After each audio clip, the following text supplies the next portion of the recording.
بسم اللہ الرحمن الرحیم۔ عقیدہ توحید کی لفظی تعریف یہ ہے کہ عقد الحبل سے بنا ہے، جس کا معنی ہوتا ہے رسی کے ایک سرے کو دوسرے سے باندھنا، کسی بات کو بالکل مضبوط کرنا اور کسی چیز کو قوت اور طاقت سے باندھنے کو لفظی طور پر عقیدہ کہتے ہیں۔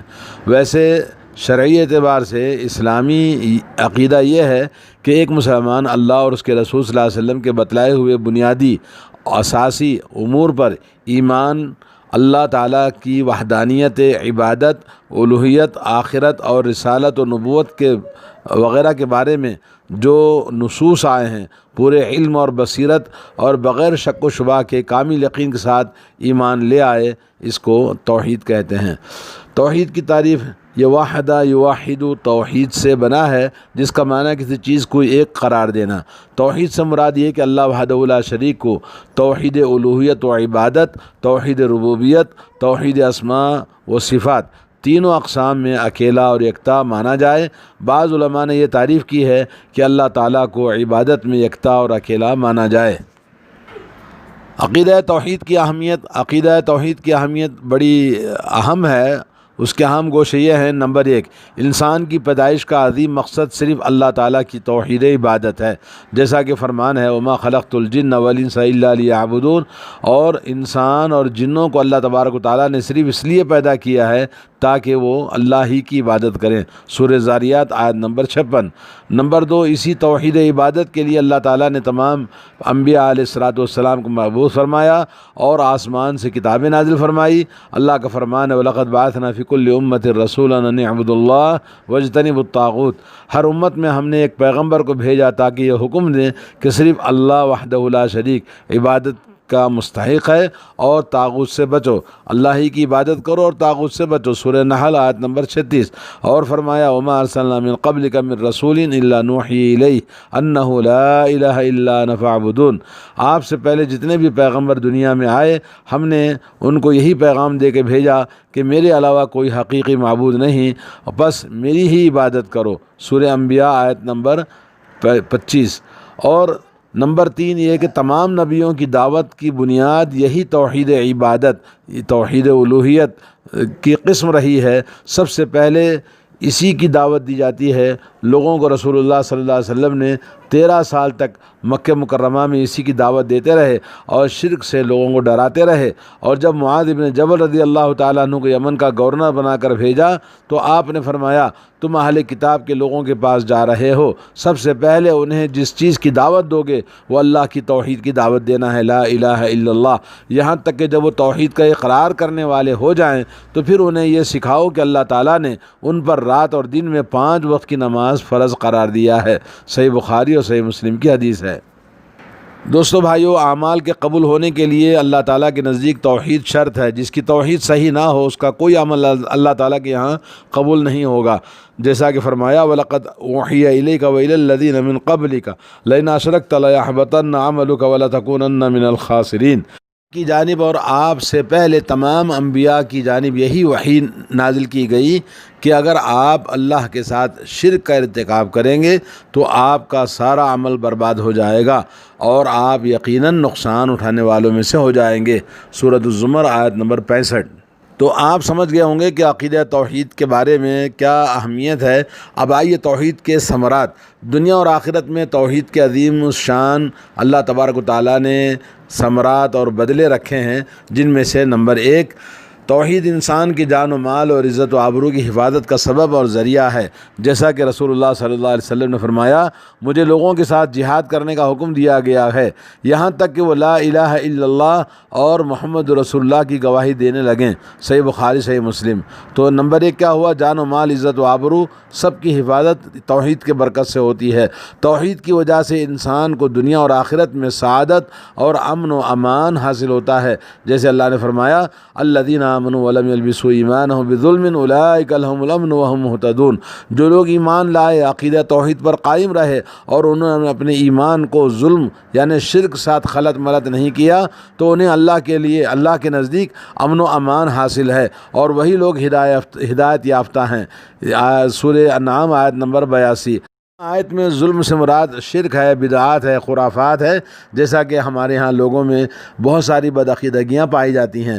نمبر 3، توحید کی جنت میں لے جانے کی سب سے بڑی چیز اور سب سے بڑا ذریعہ ہے، جیسا کہ ابو ذر غفاری رضی اللہ تعالیٰ عنہ کی روایت ہے، نبی کریم صلی اللہ علیہ وسلم نے فرمایا، جس بندے نے لا الہ الا اللہ کا اقرار کیا اور اسی پر اس کی موت ہوئی تو وہ جنت میں داخل ہوگا۔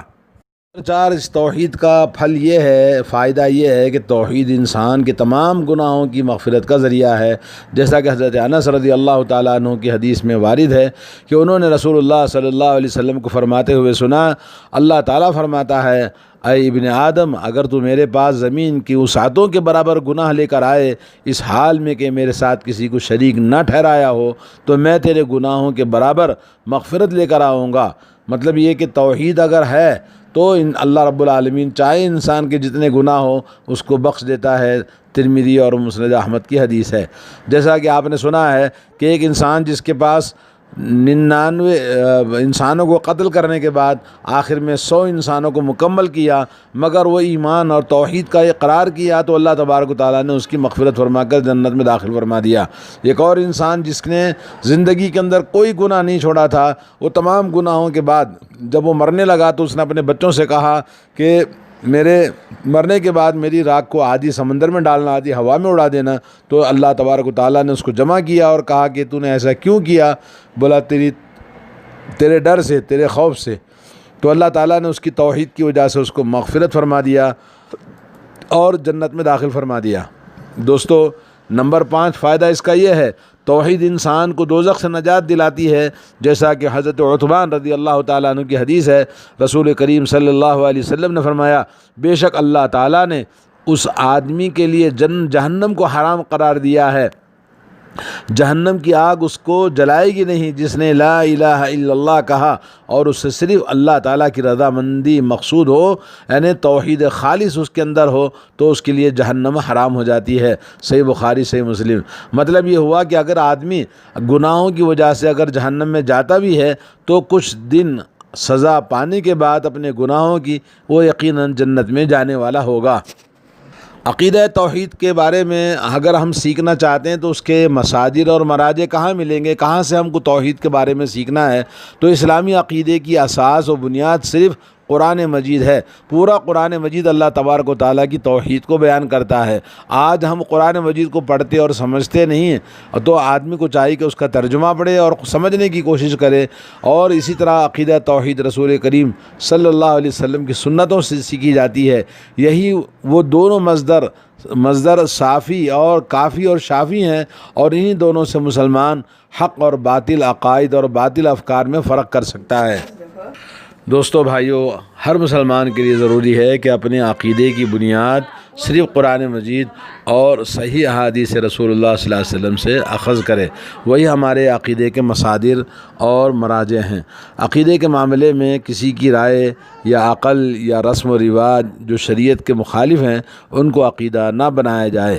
اللہ تعالی ہمیں صحیح عقیدے پر تا دم حیات قائم رہنے کی توفیق عطا فرمائے۔ دوستو، عقیدہ توحید کی خصوصیات یہ ہیں۔ نمبر 1، اسلامی عقیدہ توحید صرف قرآن مجید اور سنت رسول اللہ سے اخذ کیا جاتا ہے۔ نمبر 2، اسلامی عقیدہ توحید عقل سلیم اور صحیح فطرت سلیمہ کے موافق ہوتی ہے۔ 3، اسلامی عقیدے میں تناقض اور تضاد چیزیں اور مستحیل اور ناممکن چیزیں نہیں پائی جاتی۔ نمبر 4، عقیدہ توحید کا امتیازی شان یہ ہے کہ اس میں اعتدال اور انسان کی زندگی کے تمام گوشوں کا لحاظ رکھا گیا ہے۔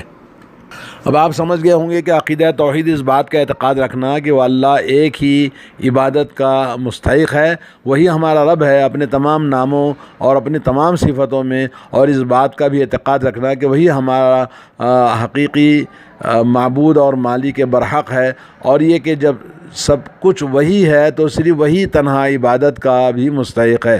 تو اس طرح توحید کا مطلب یہ ہوا کہ ہر طرح کی جملہ عبادتوں کو چاہیے، وہ قولی عبادت ہوں یا فعلی عبادت ہوں، صرف ایک ہی اللہ عز و جل کے لیے انجام دی جائیں۔ یہی اسلام کی اساس اور اصل جڑ ہے، اور پھر اسی کے تمام نظام اور احکام اور سارے اوامر و نواہی اسی سے مستنبط ہو کر نکلتے ہیں۔ ند اصطلاح میں توحید کی 3 قسمیں کی گئی ہیں، جیسا کہ توحید ربوبیت، توحید الوہیت اور توحید اسماء و صفات۔ امام ابو عبداللہ الشاطبی رحمۃ اللہ علیہ نے کہا کہ ایمان قول، عمل اور اخلاص اور سنت رسول اللہ کا نام ہے۔ پس اگر بغیر عمل کے صرف قول ہے تو یہ کفر ہے، اگر قول اور عمل بھی ہے لیکن نیت نہیں ہے تو یہ نفاق ہے، اور اگر قول ہے اور نیت بھی ہے اور عمل بھی ہے لیکن سنت کے مطابق نہیں ہے تو وہ بدعت ہے۔ تینوں حالتوں میں ایمان غارت ہو جائے گا، جب انسان کے اندر صحیح قول زبان سے اقرار اور عمل اعضائے جسم سے اور دل کی گہرائیوں سے اخلاص، اور وہ تمام چیزیں سنت نبی علیہ الصلوۃ والسلام کے مطابق ہونا ضروری ہے۔ دوستو، ان تمام توحید کی 3 اقسام میں سب سے اہم چیز ہے توحید عبادت، یعنی توحید ربوبیت کے قائل اور معترف مشرک لوگ بھی نبی کے زمانے میں موجود تھے، نبی سے پہلے بھی موجود تھے، اور آج بھی جو قبر پرست لوگ ہیں وہ اللہ تعالیٰ کو اپنا رب مانتے ہیں۔ لیکن اصل میں سوال یہ ہے کہ عبادت صرف اور صرف اللہ ہی کے لیے کی جائے اور نبی کی سنت کے مطابق کی جائے۔ اللہ تعالیٰ کا فرمان ہے لَئِن سَأَلْتَهُم مَّن خَلَقَ السَّمَاوَاتِ وَالْأَرْضَ لَيَقُولُنَّ اللَّهُ قُلِ الْحَمْدُ لِلَّهِ بَلْ أَكْثَرُهُمْ لَا يَعْلَمُونَ۔ اگر آپ ان سے دریافت کریں گے کہ آسمان و زمین کا خالق کون ہے تو یہ ضرور جواب دیں گے کہ اللہ ہی ہے، تو کہہ دیجئے کہ سب تعریفوں کے لائق اللہ ہی ہے، لیکن اس میں اکثر بے علم لوگ ہیں۔